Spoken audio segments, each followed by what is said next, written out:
Right, hello everybody and welcome to Aspida Group's webinar on impact investing. My name is Richard Ray and with me is Stephen Callaghan, our consultant, Justin Sykes from Investment Advisory, and Darren Agomba from Connected Asset Management. Throughout the webinar, you'll be able to ask questions. You'll be able to type those on the left-hand side of the screen, where at the end of the session we shall look to answer some of those questions. And for the next stage, I'll pass over to Steve, who will do the introduction, and then we'll go to a general conversation. To start the webinar off is just to give a quick overview of impact investing as a strategy. Just to start the ball rolling, and then I'll pass on to Justin and Darren. There are a couple of topics we'd like to discuss in relation to impact investing, and I'd like to invite those two after I've done the introduction to take it up.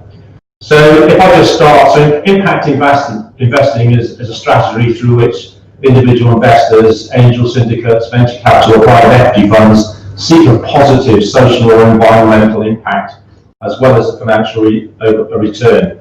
Over the last decade, impact investing has become an increasingly popular avenue of deploying capital, satisfying investors' desires to make a difference in the world whilst making monetary gains.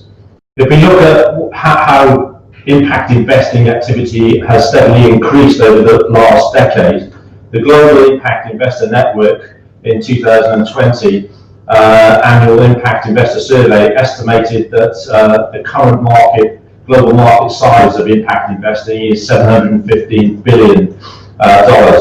Within the UK's private market, there were in 2019 the value was at 86.4 million, and that encompassed about 51 deals. So it is evolving in various ways across a large number of countries, and within these countries these are being influenced by differences in history, social needs and value systems. In addition, the ways in which social and financial systems are structured will determine in the future the role and mix of how public and private capital intertwine in relation to impact investing. Investments to tackle social change represent a new set of attractive investment opportunities that have behaved differently from traditional investments. And kind of this is the difference between traditional investments and impact investing. In fact, the performance of impact investment assets may have lower correlations with other mainstream investment assets and may not be exposed to the same business cycles. Hence, impact investing is likely to be more and more seen as an alternative and convenient asset class to diversify the investment portfolio. According to the G8 Social Impact Investment Task Force 2014, impact investment can also add value to the classic and mainstream portfolio by including impact investments that exist across all asset classes and not just representing one class on its own. If we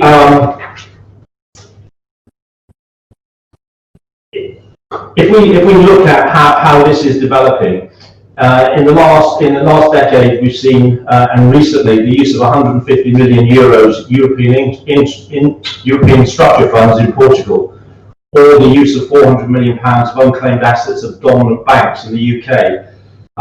These are some of the ways that are creative examples of which impact investing is taking place. It's important to recognise that the shift in the focus of decision-making responsibility for allocating social purpose resources from charitable foundations and government programme to private sector investment managers, and the new investment focus emphasis that will bring with it does not come without distributional consequences. If we look at the areas where there have been winners and losers resulting from the shift in terms of responsibility and the criteria for allocating resources, there's a good reason to explore the current state of the art of impact investment practice across Europe and assess its weight as well as its potential. So impact investment is being studied from the third sector and government relations perspective, as well as from the social economy and sustainable investment viewpoints. And while strategic philanthropic approaches will still be important, impact investing, I think, will continue to grow into the mainstream and play an important part in the future. I'd now like to pass over to both Darren and Justin to consider a number of topics which we're going to cover. One is the content of impact investing. One will be the impact on the investment industry. The third will be how investor sentiment views impact investing. And then we'll also consider the governance aspect of impact investing. And lastly, we'll just have a brief discussion over how Guernsey can play a role in impact investing in the future. So, Justin or Darren, if I pass over to you, if you'd like to discuss, carry on now and discuss context of impact investing. Justin, would you like to start? Sure. Thank you very much for the opportunity to participate in today's webinar, Stephen and Richard. It's a pleasure to be here talking about these important issues today. So in terms of context, impact investing has been driven from a growing understanding of existential challenges that are facing the planet today in terms of the climate challenge, but also a sense of growing inequality in the world. And I think what we've seen over the last 12 months, and particularly the last 6 months, with the COVID crisis and with a global phenomenon like Black Lives Matter, is a sense that it's the most vulnerable populations around the world that are impacted by global challenges. And that there is a role that private finance in particular has to play in addressing some of these global inequalities, and that private finance structured in the right way, with the right ethics and the right principles, can have a major impact on some of the world's most pressing challenges. I think maybe just some context here. We at Invest Advisory are a development consultancy that partners to create sustainable market-based solutions to some of the world's most pressing challenges. And we're doing this by designing and facilitating innovative funding structures that combine private and public capital to support market-based solutions to some of these global challenges. I think the funds space, and I think it's important that we talk about the funds space today, its relevance to Guernsey and the role that funds have in deploying capital at scale. The funds space is very, very important, and it's a growing area for us. We in effect serve as independent advisors to impact investment funds to drive a more disciplined measurement and active creation of impact through enhancing credibility and preventing exposure to some of the reputational risk concerns that are out there of greenwashing or impact washing.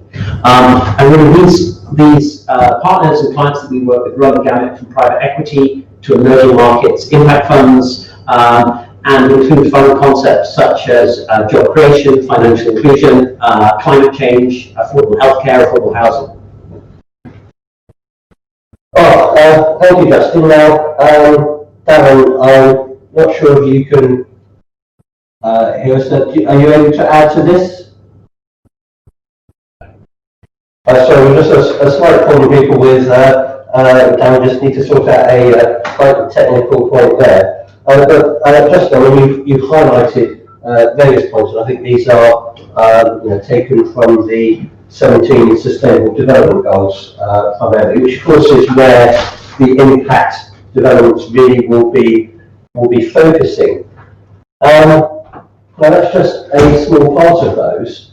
Should should impact be considering when it goes in all of these? I mean, there are naturally some which perhaps have a better sense of return, but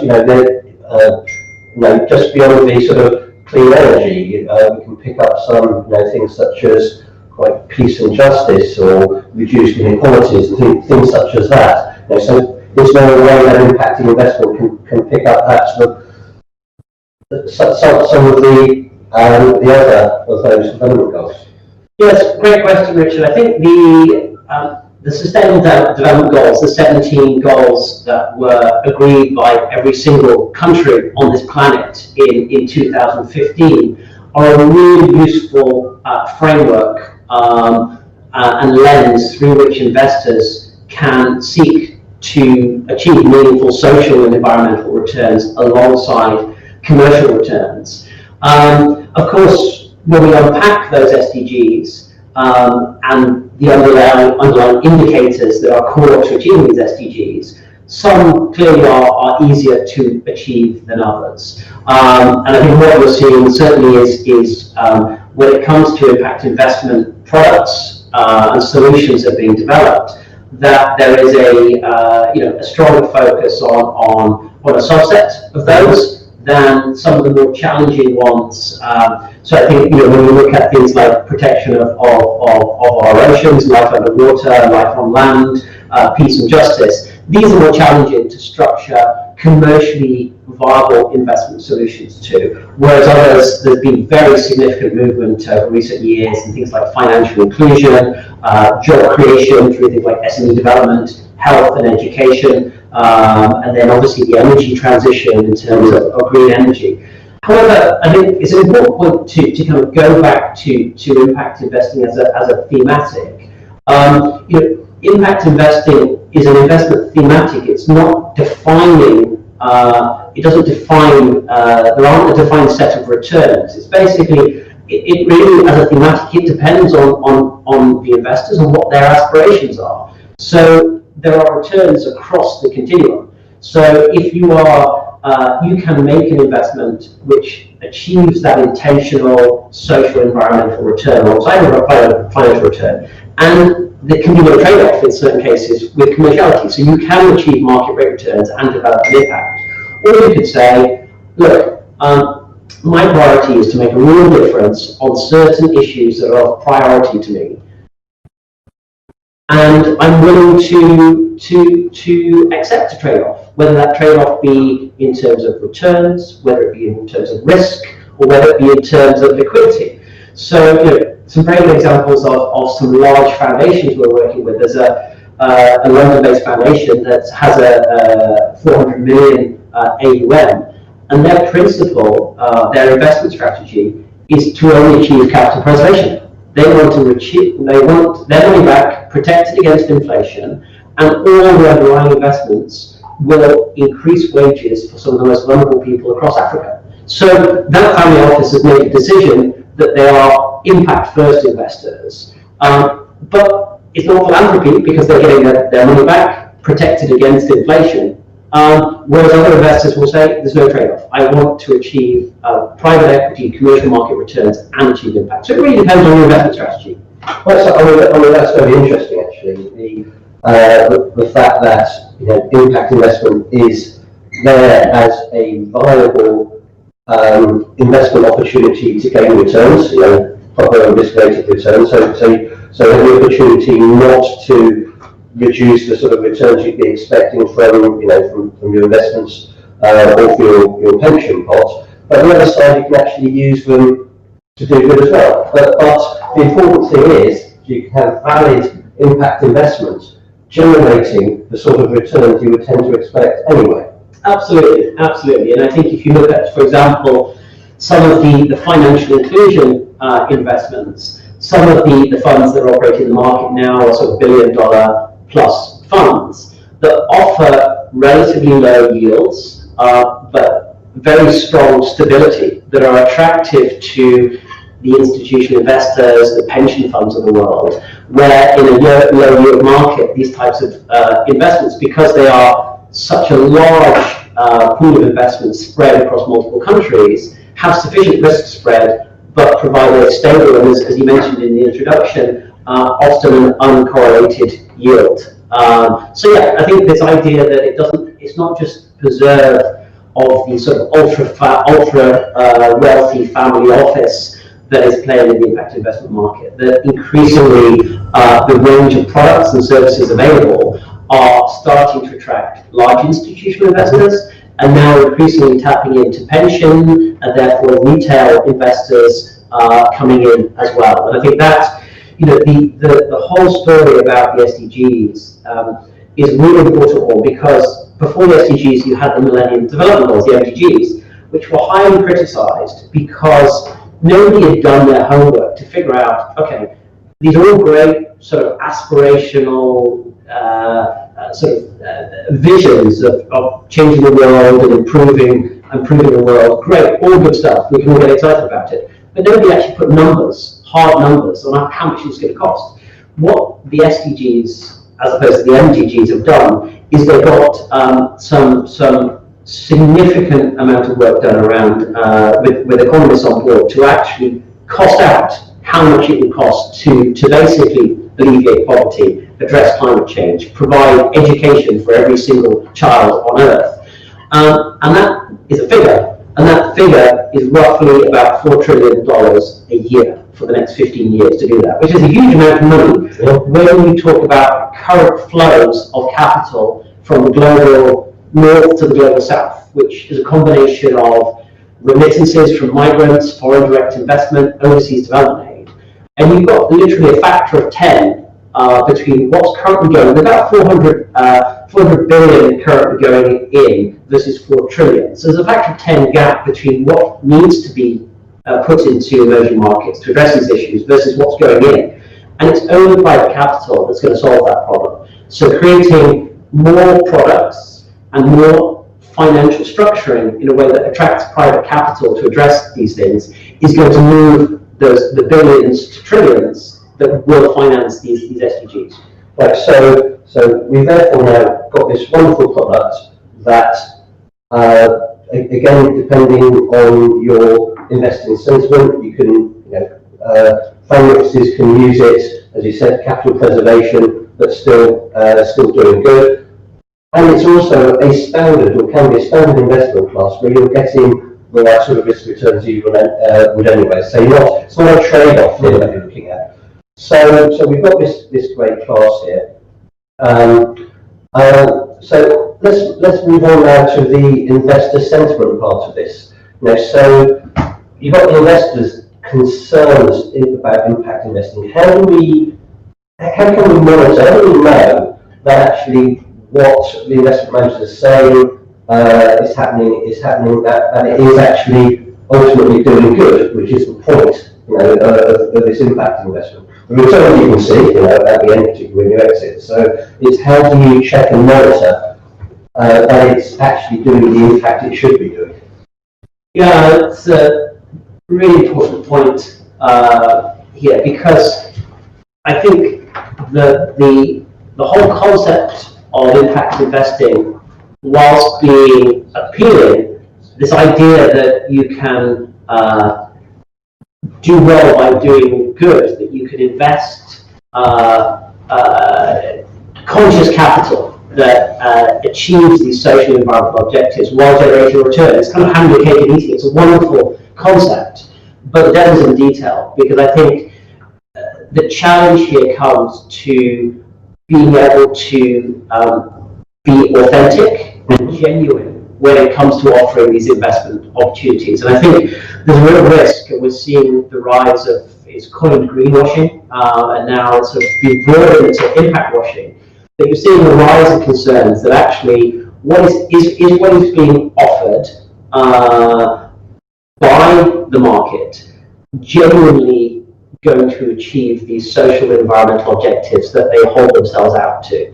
And I think there's rising concern, and as a result of that, growing investor, because obviously investors are driving this, whether it be next gen or millennial investors that really want to see these positive non-financial outcomes, but also societal interest and concern that these investments are doing what they say on the tin. And I think take a fund manager, if they sort of slap the label impact or sustainability on their fund, it is in effect creating, in this day and age, a material risk, because they are holding themselves out to be delivering non-financial returns for investors. And I think, in the vast majority of cases, there is intent, and there is the objective to use investments to achieve these non-financial returns as well.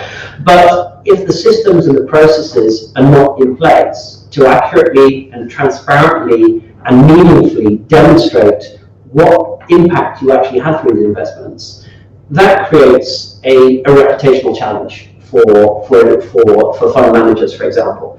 So I think what we see in this space is a growing realization that there needs to be a similar level of rigor being put into the measurement of your impact as there has always historically been on the measurement of your financial returns. So Ron Cohen, just in the FT last week, talked about the concept of impact integrity. If you are holding yourself out to be achieving impact, you sure better well have the right systems in place to be able to be transparent in saying, we told the market that we're going to invest 100 million into poverty alleviation in Africa through investing into SMEs. And this is our framework, these are our KPIs, and this is actually what's happening on the ground. And maybe the consequences, or maybe the outcomes are different. There are unintended consequences. Maybe we didn't hit those targets. Maybe we overreached in others. But to be intentional about trying to achieve that impact, to pass down those requirements onto portfolio companies to report back, and then to transparently report that back to investors, warts and all, is essential to this entire process. Otherwise, there is a risk in the process that, yes, you are hoodwinking investors with a wonderful story about changing the planet, and actually, in reality, it's business as usual. Yeah, so I suppose in some ways you can see absolutely demonstrated this now. If the plan was you're building a hydroelectric plant, the plant is built, it's done. If you're cleaning water, providing clean water, etc., water sanitation facilities, which then generate returns, you can demonstrate it's done. But then there's some broader, harder issues to measure within that target there. Now, I understand, Darren, you're online and able to speak again now. Hopefully you can hear me now. Welcome and apologies for the slight technical break that left you out there. Now,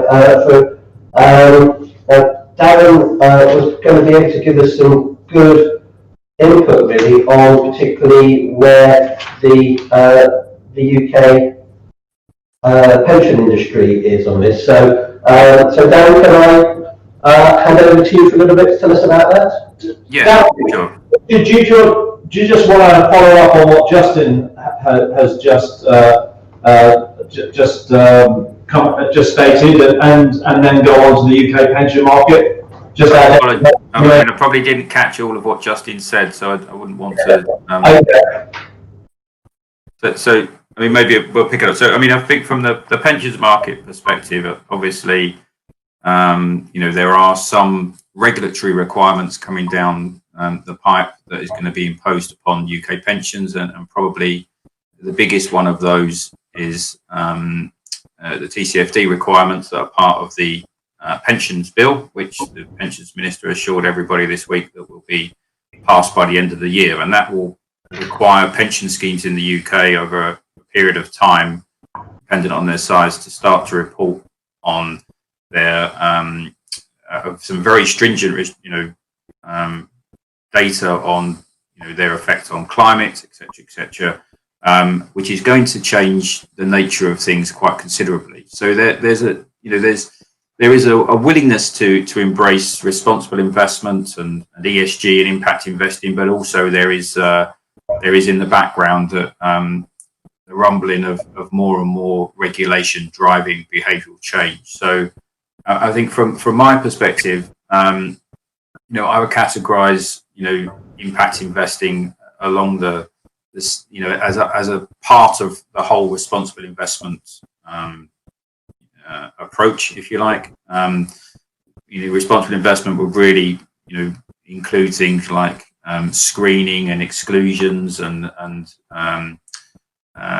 stewardship and voting and those kinds of things, shareholder activism, which we're seeing more and more, and perhaps gets more press coverage. Then ESG, I think, is very much becoming part of a set of risk metrics, of which, I think responsible investment and ESG very much applies to listed securities.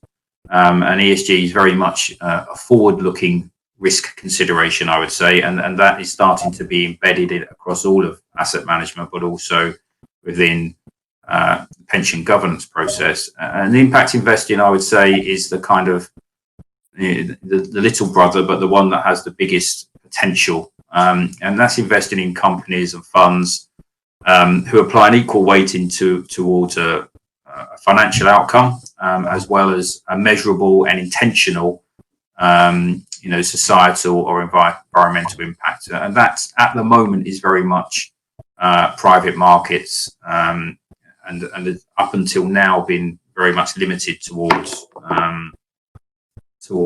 smaller investors due to scale. So I think it's important to differentiate between those. Impact investing is not ESG, and ESG is not responsible investment. They're all parts of the whole package, if you like.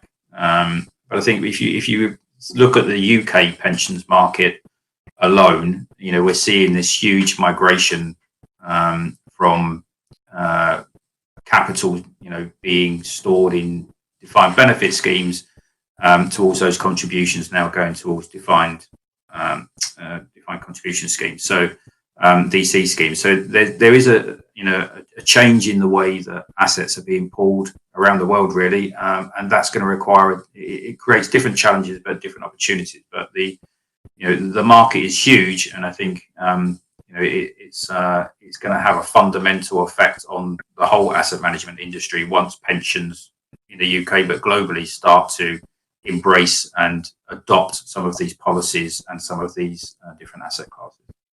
I think that's a key point you make, towards the end there as well, about how huge this market is and the big opportunities there must be for people.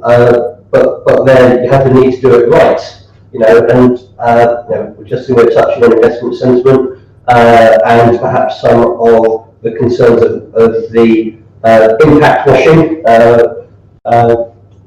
To make sure that the investments were done right. And again, you mentioned that at the very beginning about the pension rules coming through. And again, it's going to be a matter of being able to demonstrate properly that you are having the impact that you're declaring. Darren, just on the new rules that are coming in, and obviously, and this will knock on to some of the other topics we're going to be discussing on governance, etc. Is it right to say that within the kind of institutional space that the governance, the monitoring of impact will drive the private sector, or check amendments and greater governance in the private sector, or will that be the other way around? I mean, from what you're saying, it's obviously on the pension side, new regulations are coming in which will strengthen how people monitor and report impact investing. Do you think that will be that it will the institution, the private sector will look at the institutional sector and copy, or do you think it'll be the other way around? Well, I think there's already certain investors, large investors that are investing in line with their own values, and they would have incorporated a lot of their own policies and processes and filters in their own investing. But I think that the fundamental problem, I think I called at the end of Justin's comments, is that there is no commonality between ESG metrics, for example, and less so the further we go down, or the further you go along the spectrum into impact investing. So it's not a case that we can just look at one particular table or one set of data at this moment in time. There's a whole host of the big providers, Bloomberg, S&P and Moody, all have their own approach to ESG, and they're all independent of each other. So, different schemes adopt different ways of evaluating and looking at that impact and greenwashing. But it feels certainly as part of the responsible investment universe, if you like, there's a huge opportunity for whoever creates the system or is responsible for the system that is universally adopted, because we have to have that at some point. In a data-driven world, we can't all be looking at different data, because that's not going to help the process. It's not going to help people adhere to the regulation. So I think, in part, particularly TCFD, which is the task force on climate-related financial disclosure, I think is going to drive a huge part of this, because it is so all-encompassing and stringent regulation that I think it will be a unifying for the UK market particularly. I think that it comes to really brings us beautifully into the governance part, which is sort of tied into what we're saying here. So the investors have concerns. Is it really happening as said? So then we need the governance. Now the idea with the Guernsey Green Funds is that you have somebody to validate as part of the process that these are proper green investments. Now around the impact investment world, should we be appointing sort of teams of people to actually a third party, if you like, to be validating the impact as well? I don't know, Justin, Darren? Yeah, I think this is work in progress in this space. As Darren points out, I think we're on a journey towards standardization. I think if this webinar was, a few years ago, it's complete alphabet soup at the time in terms of standards. In the impact space, you're starting to see coalition of some of the largest asset managers who, as Darren mentioned, are already on a journey at some scale in terms of deploying capital into impact investments. But you're starting to see a coalition of some of these major private equity, institutional investors, pension funds, to try and drive standardization. So you've got a couple of processes underway. You've got it was mentioned in the introduction, the Global Impact Investment Network as a body that is a sort of industry body for the impact investment community. You've got an entity called the Impact Measurement Project, which is starting to build common standards about what constitutes an impact investment, and that you can use that in due diligence and pipeline screening and pipeline analysis. And then the International Finance Corporation, which you may recall developed probably 10, 15 years ago, the Equality Principles, which were designed to basically address greenwashing in green investments, has now created a framework called the Operating Principles for Impact Measurement. And that now has, I think, over 100 asset managers who've signed up to that, including some very big players in the private equity and asset management space. So I think there is starting to be a coalescence around a smaller set of industry standards, but that's still a work in progress.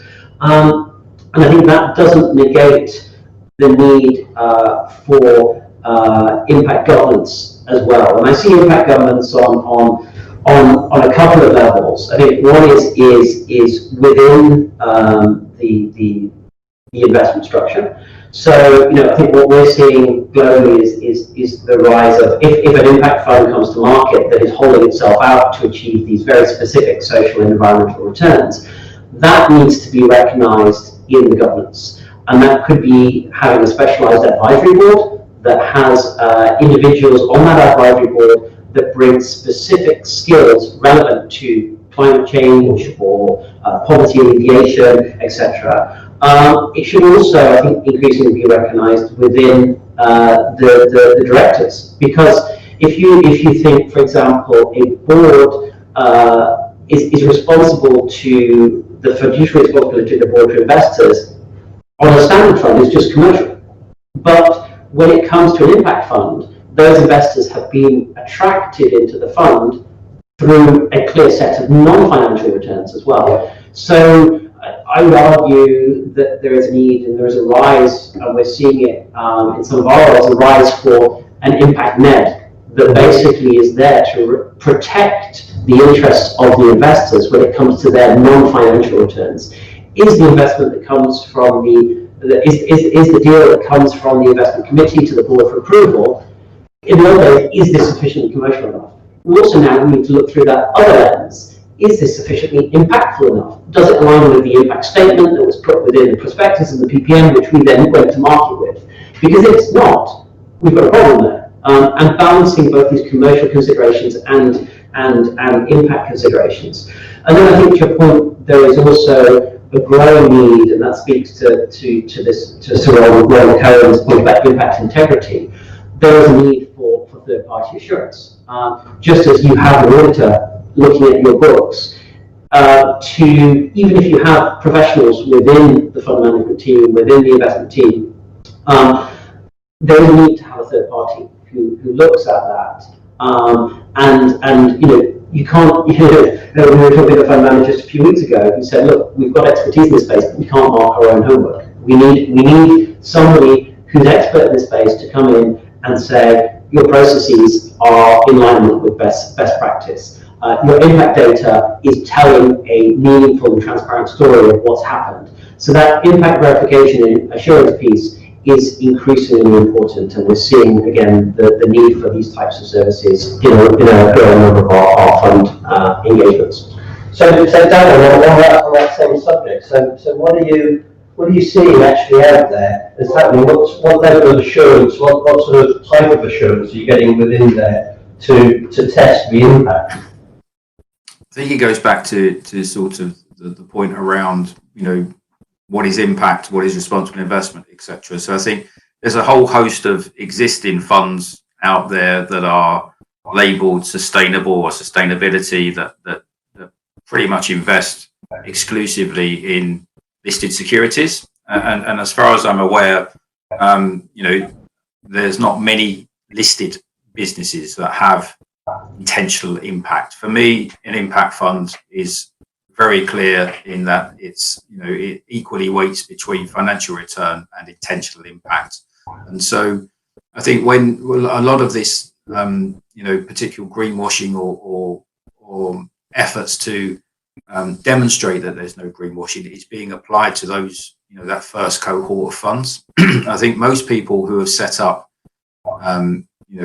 funds that we would look to invest in, or businesses that we would look to invest in, as an impact investor, have almost put that first. So, although there is rigorous process as part of our due diligence process to identify and monitor the impact that's being claimed and being sought, that we just treat it as an equal weighting to any of the financial claims of an investment. So I think that's the obligation and due diligence and fiduciary responsibility of any manager, of any asset allocator. I think that there is a huge lack of knowledge and education in this space, but I think encouragingly there is a desire for that. I think if I think about the pensions industry around the sort of gatekeepers or the stakeholders, if you like, around investment advisors and the like, and trustees, yes, there is desire to allocate to these types of areas, but there's also a lack of infrastructure, really, a lack of support from, we're only investment advisors are only really starting to get, come to terms with the rigors of ESG, and I think that's very much becoming a climate-dominated space. But impact, it has a whole host of variations. We have adopted the 5 dimensions of capital as a due diligence process to assess initially and ongoing around the intentionality and the monitoring of that, and including in the reporting, I think, is a key part of this. Not only do we create an investment report, but as part of that, we sit alongside a quarterly impact report, and you'll find that pretty much most genuine impact investors will be extremely proud of their impact report and will be promoting it. So I think, at this moment in time of the evolution of impact investing, I don't necessarily see impact washing as a huge problem, because the people that are involved in it at the moment and initially, have prioritized that, if you like. Whereas I think as we begin to scale up, as we begin to bring more institutional investors into it, that's when we need to have a more rigorous framework to assess this. And I think as Justin said, having experts in areas where they're lacking is a huge benefit. Having third-party validation of the impacts, again, it's no different as having an audit on a fund or an investment. You would want people to have confidence in what you're claiming and what you're producing. Yeah, fully agree. And I think from where we sit, I think 95% of all new ventures coming to the market, have the intentionality and the drivers for doing it are all authentic. And the majority of cases are that it's, as you mentioned, Darren, it's the lack of tools and the lack of processes to do it really, really well. And there are, I think, a very limited number of those ventures going to market where there is a real question mark of, you slapped a label on here without much thought, and that's a concern, and that should be called out and helped. But if you're unwilling to be helped, then it should be called out. But I think just a question to you, Darren. I'd be really curious to get your thoughts from, given your work as a fund manager investing in impact assets. In terms of holding the feet to fire, I'm just curious about how you embed impact throughout the whole value chain of an investment, and whether if it's debt or private equity, whether the due diligence process is sufficient to identify an impactful business, or whether there needs to be sort of harder considerations put in place, like developing covenants or reps and warranties that go into the investment documentation, whether it be a debt investment or equity investment, that actually then commit companies to not only sort of provide that sort of loose reporting, but actually they have their feet to the fire, and if they don't deliver their impact commitments, there are financial penalties linked to that. Maybe they don't get follow-up financing or other criteria. And then sort of up the value chain to investment managers, how you embed impact into the financials of the overall business. And taking a private equity model is a classic one. We've been involved in a couple of designs of an impact carry. So the financial incentive for the fund manager to achieve that carry is not only driven by commercials, but it's driven by impact as well. And say splitting the carry, 50% impact, 50% finance. And Darren, just wondering where you see this evolving to, whether you're looking at any of these in any of your structures, because I think this is an evolving space. Yeah, I think you're right. It's an evolving space, but I think it's at different levels, really. I mean, covenants. Yes, I have seen covenants put in place and discussed, and I think and around your the idea of having a balance between of carry, between impact and financial return. I think they all make sense logically, and I think certainly within our own business, where going through B Corp certification, we look at things, a whole host of tying the management executives teams performance assessment against non-financial goals, and that's how I would categorize them. But I think, ultimately we're in the midst of a paradigm shift in finance, and I think we've all seen lots of different things happening in our industry over the last few decades. But for me, alongside technology, advance of technology, all that kind of really did was change the way that we, the speed and the inputs we had. We still only had one outcome from what we were trying to achieve, which was a financial return. This, for the first time, puts a secondary consideration alongside those. So I think, all of the areas that you touch upon, Justin, are certainly areas that are going to be explored. There's certainly areas that are going to be adopted by some businesses. Would we prioritize businesses that did some of those aspects over others? Possibly, but I think ultimately, it's just having, I think when an existing industry adopts a new approach or a new input, I think it's important to carry on with the rigor of what we've always done and what we know works, and just weave this into it rather than change considerably. So for us, at the due diligence process, we're assessing the credibility of the impact, the intentionality of the impact, how it's measured, all of those things. And so at every stage we're excluding investments, not based just on their financial returns or all of the ordinary due diligence points, but also having incorporated into our process all of those impact points. And I think at this stage of this being introduced in, of the adoption of this, there's going to be a whole host of different ways of doing things, just as there is in any other types of due diligence. Ultimately, businesses like ourselves will be assessed on how good we are at that. Ultimately, it's a whole host of new people coming into the industry who will have different values and different aspirations. So I think it's an exciting time. It's an exciting space to be part of.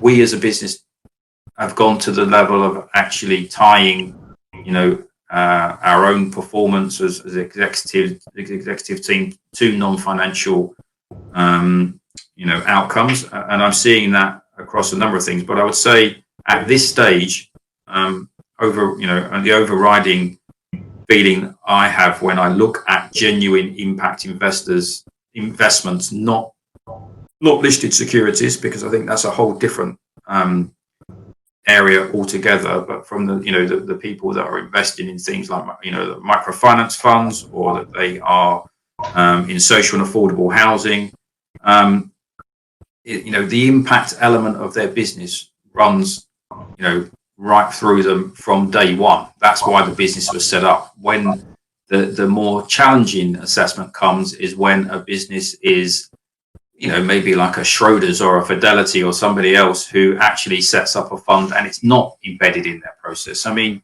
I think, I'm aware of, certain huge asset managers who have only just appointed a head of responsible or sustainable investment in the last 6 months, and are hugely proud of the fact. I think Scottish Widows only appointed somebody this year.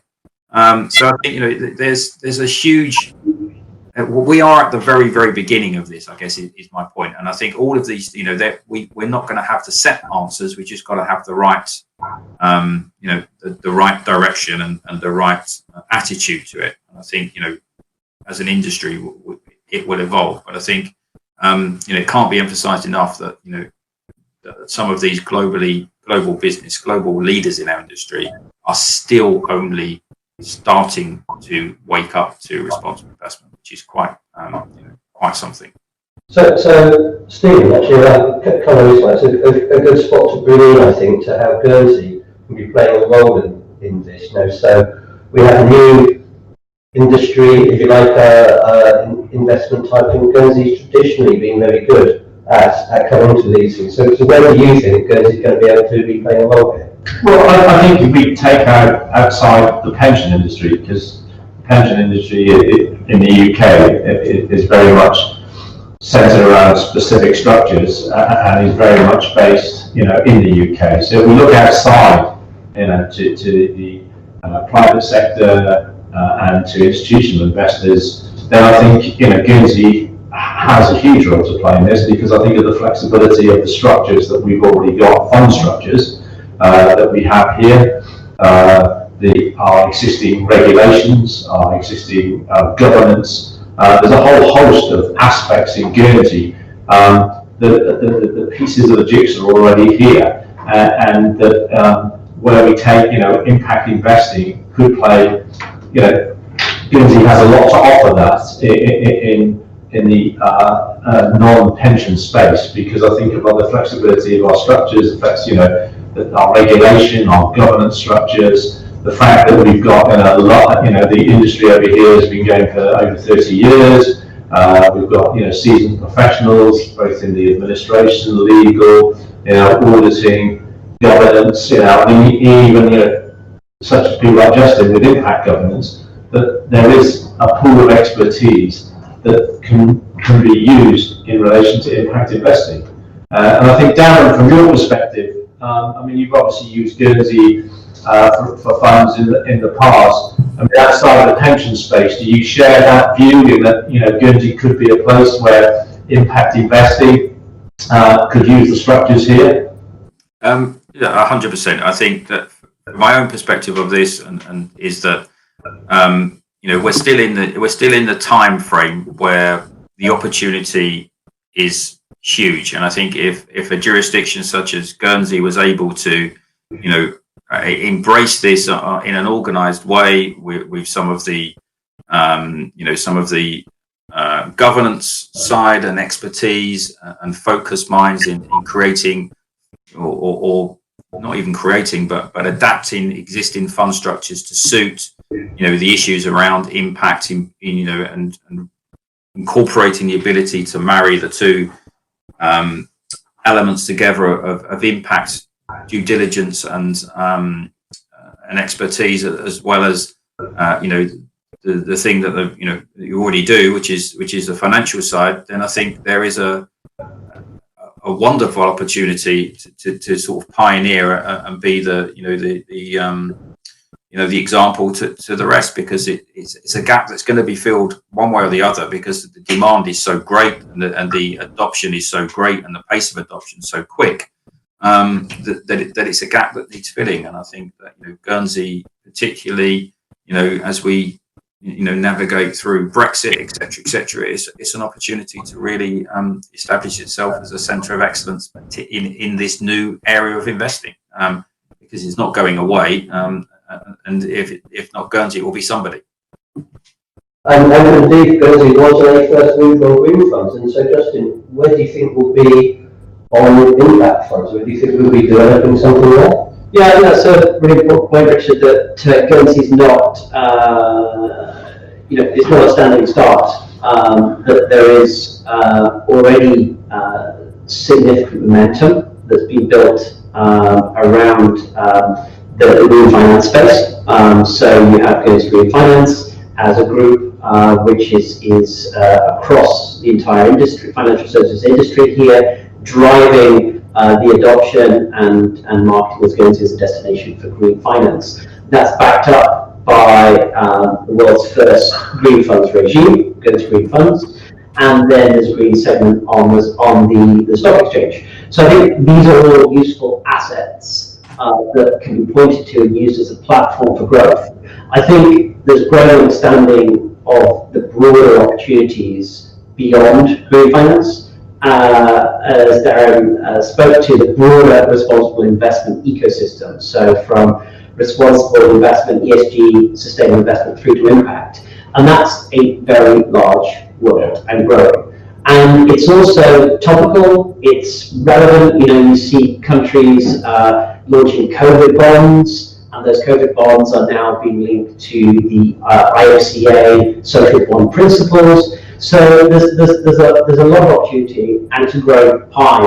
And I think you know, the time is right now for Guernsey to build off the foundations that it's built over the last few years in green finance, to be in a position to kind of serve, advise, structure, and administer a much greater segment of the market. And I think Darren articulated it well in terms of the key components, but I think there is core expertise that exists on Ireland, that's existed for many years in how funds are managed and administered here. But then layering onto that specialist expertise, specialist governance, and thinking around the ecosystem around that in terms of professional services, and how a sort of one-stop shop could be built that then allows fund managers coming to set up new impact ventures would be a plug and play into the Guernsey ecosystem. Yeah, I mean, there's already existing solar funds in Guernsey and other, but I think, you know, where the world's impact, you know, you'll generate, or there will be,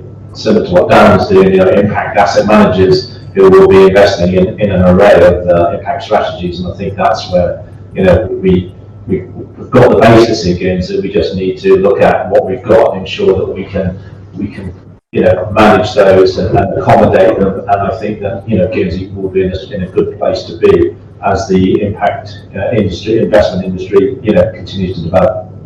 Well, time flies, and so we only have a few minutes left. We don't have any answers on the screen, so maybe I'll pass round for closing statements. I mean, Darren, how would you like to wrap up this conversation?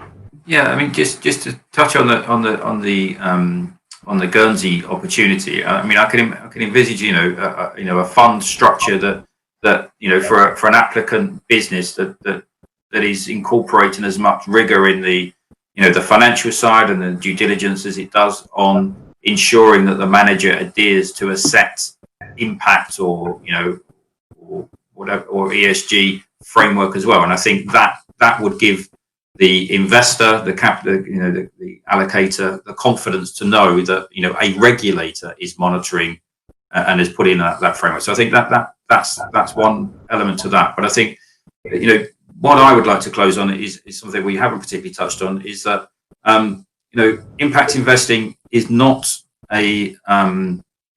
is done with no financial sacrifice. And I would say at this stage of where we are in the global economy, in fact, I would say that I think we're going to see impact investments outperform traditional investments for a number of reasons. But the main one is due to the fact of the gigantic amount of global fiscal stimulus that we have seen around the world, in just unimaginable amounts, even to the Federal Reserve last night saying, agreeing with the President that they need to do a lot more.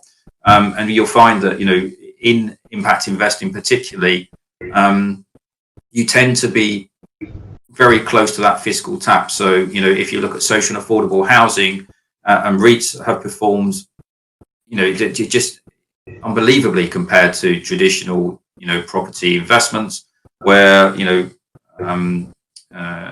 rental incomes have been at around, in the high 90% received versus in some property funds 15 or 20%. And if you go through the whole spectrum of impact investing, it's much better suited to the way capital is going to flow and is started to flow around the new economy. And I think that is going to start to come to the fore more and more and more as we navigate through this period of time.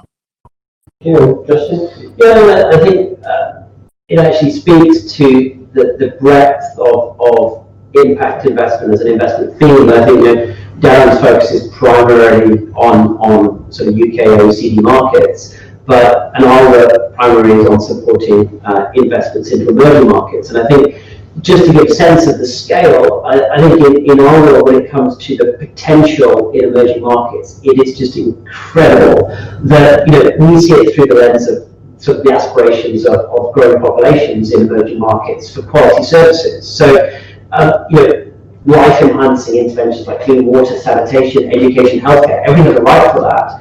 But I think there's a recognition that in emerging markets, a growing middle class has the potential and the willingness to pay for quality services if they're at the price point that are affordable for them and provided through a business model that is responsible and ethical. And that the number's vast. You've got 2 billion people worldwide lacking financial services, 1.3 billion people with inadequate low-income housing solutions, low-cost housing solutions, 1.4 without access to electricity. And if you translate that into viable business models that are investable by impact investment, you're talking about hundreds of billions, if not trillions, of capital going into impact investing. And all of that capital needs an international financial centre to manage that in a responsible, transparent and effective manner, and Guernsey can do that. Yeah, I think it's, from my perspective, I think it's a very exciting time in the social impact space, and I think from what you've heard from both Justin and Darren, this is not something that is stagnating. This is growing and growing and growing. Will become a mainstream investment strategies in the foreseeable future. And as I said, I think Guernsey is well placed to take advantage of that. I think we need to look at our structures, look at our governance, look at our regulations, just to ensure that we can manage that. And I think Guernsey will be well placed in the future to play a part in the impact space. Absolutely, a lot of phrase, impact investing, making use of finance to change the world. It sort of sums it up. So, well, thank you very much, gentlemen. Thank you, Darren, Justin, Steve, and thank you for listening in on this webinar, and we'll circulate some news of the next one. So thank you very much. Thank you, everyone. Thank you. Thank you. Bye. Bye-bye. Bye-bye.